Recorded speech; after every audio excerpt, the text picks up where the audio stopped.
आप सबको जय मसीह की। मैं धन्यवाद देती हूँ परमेश्वर पिता का कि उन्होंने हमें और आप सबको जीवितों में रखा है, क्योंकि बहुत से लोग हैं जो रात को सोए पर नया दिन नहीं देख पाए, पर आज आपको और हमें परमेश्वर ने नया दिन दिखाया, इसलिए परमेश्वर का धन्यवाद। इसके पहले वीडियो में अयूब के बारे में जो बताया था उसका कुछ भाग बच गया था, जो कि वीडियो बड़ा होने के कारण नहीं कर पाए, जिसे हम आज की इस वीडियो में पूरा करेंगे। और हम आगे बढ़ते हैं। हम देखते हैं कि अयूब के तीनों दोस्तों ने देखा कि अयूब निर्दोष है, तो वे तीनों शांत हो गए। उसी समय हम देखते हैं कि वहाँ एक व्यक्ति है जो पहले से ही उपस्थित है और वो अयूब और उसके दोस्तों की बातें सुन रहा है और जिसका नाम एलियू है। और जब हम एलियू के बारे में पढ़ते हैं तो वो एक बुद्धिमान व्यक्ति है और उसकी बुद्धि का अनुमान हम इससे लगा सकते हैं कि वो अपने बड़े बुजुर्गों का सम्मान और आदर करता है और अपनी बुद्धि का सारा श्रेय और महिमा परमेश्वर को देता है। और वो कहता है जो आयु में बड़े हैं वे ही बात करे और जो बहुत वर्ष के हैं वे ही बुद्धि सिखाए। जो बुद्धिमान है वे बड़ी आयु के लोग ही नहीं और न्याय के समझने वाले बूढ़े ही नहीं होते। प्रियो, जब हम इस वचन को पढ़ते हैं तो ये वचन हमें बताता है कि जरूरी नहीं जो बड़े हैं वो ही बुद्धिमान है।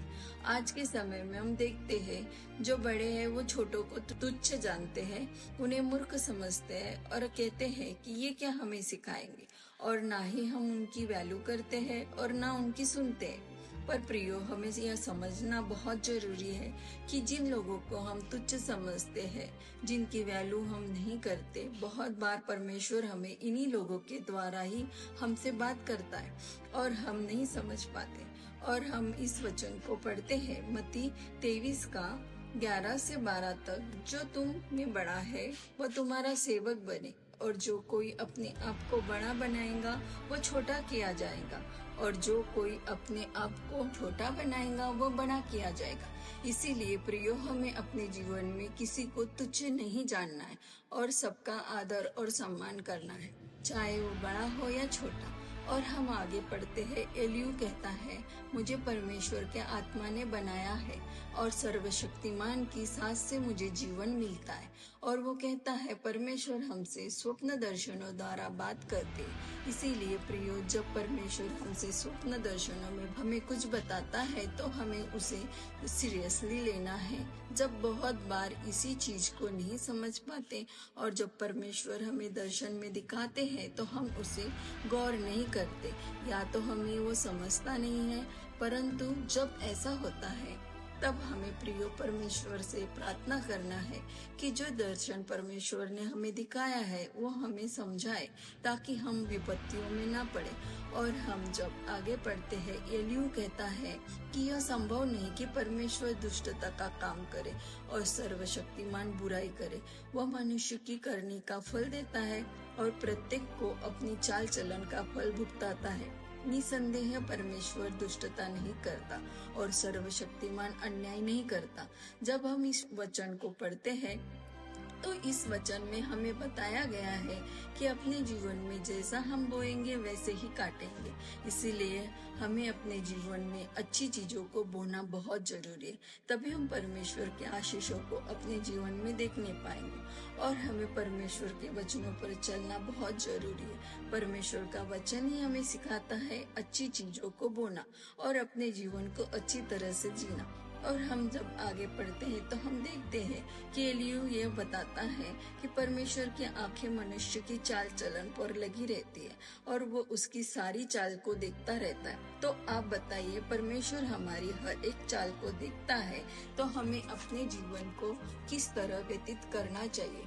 और हम आगे पढ़ते तो हम देखते हैं यहोवा परमेश्वर आंधी में से अयूब के सामने उपस्थित होता है और अयूब से प्रश्न करता है कि जब मैंने पृथ्वी की नींव डाली तब तू कहाँ था, जब समुद्र की सीमाएं ठहराई तब तू कहाँ था।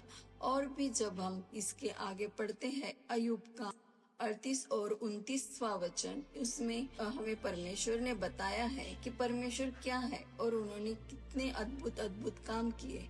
फिर भी हम मनुष्य खुद को परमेश्वर के ऊपर समझते, परंतु याद रखना प्रियो, शैतान ने भी यही किया था। वो भी चाहता था कि अपना सिंहासन परमेश्वर के ऊपर बनाए, पर परमेश्वर ने उसे लात मारकर स्वर्ग से निकाल दिया। तो प्रिय, हम क्या है? हम खुद को क्या समझते? परमेश्वर हमसे प्रेम रखता है, इसका मतलब यह नहीं कि हम कुछ भी करें। हमें प्रियो समझदारी से अपने जीवन को व्यतीत करना बहुत जरूरी है। और फिर हम एक बार कहते हैं कि परमेश्वर को हमारी जरूरत नहीं है, हमें परमेश्वर की जरूरत है। हमें अपना आसरा, अपना भरोसा परमेश्वर पर रखना बहुत जरूरी है। पर आज के समय में हम लोगों ने कलीसिया को परमेश्वर बना दिया है, पास्टर को परमेश्वर बना दिया है।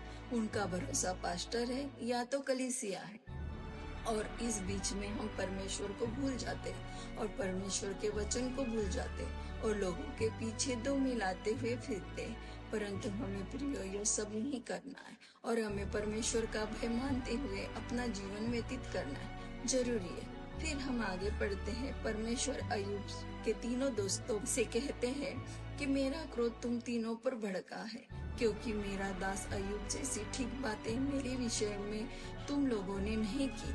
इसीलिए अय्यूब के पास जाकर अपने निमित्त होम बलि चढ़ाओ और मेरे दास अय्यूब से तुम्हारे लिए प्रार्थना करने को कहो। मेरे दास अय्यूब की प्रार्थना में ग्रहण करूंगा।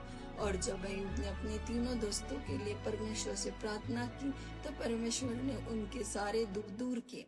और बाद में हम आगे पढ़ते हैं, अय्यूब के पास पहले जितना था उसके दुगुना यहोवा परमेश्वर ने उसे आशीषित किया। और हमने देखा उसके बाद अय्यूब 140 वर्ष तक जीवित रहा और 4 पीढ़ी तक अपना वंश देखने पाया और वृद्धावस्था में दीर्घायु होकर मर गया। हम विश्वास करते हैं इस वचन के द्वारा परमेश्वर ने आपसे बात की। अगर वीडियो अच्छा लगा हो तो लाइक कीजिए, शेयर कीजिए, सब्सक्राइब कीजिए और बेल आइकन को दबाइए। परमेश्वर आप सबको लाख गुना आशीषित करे। आमीन।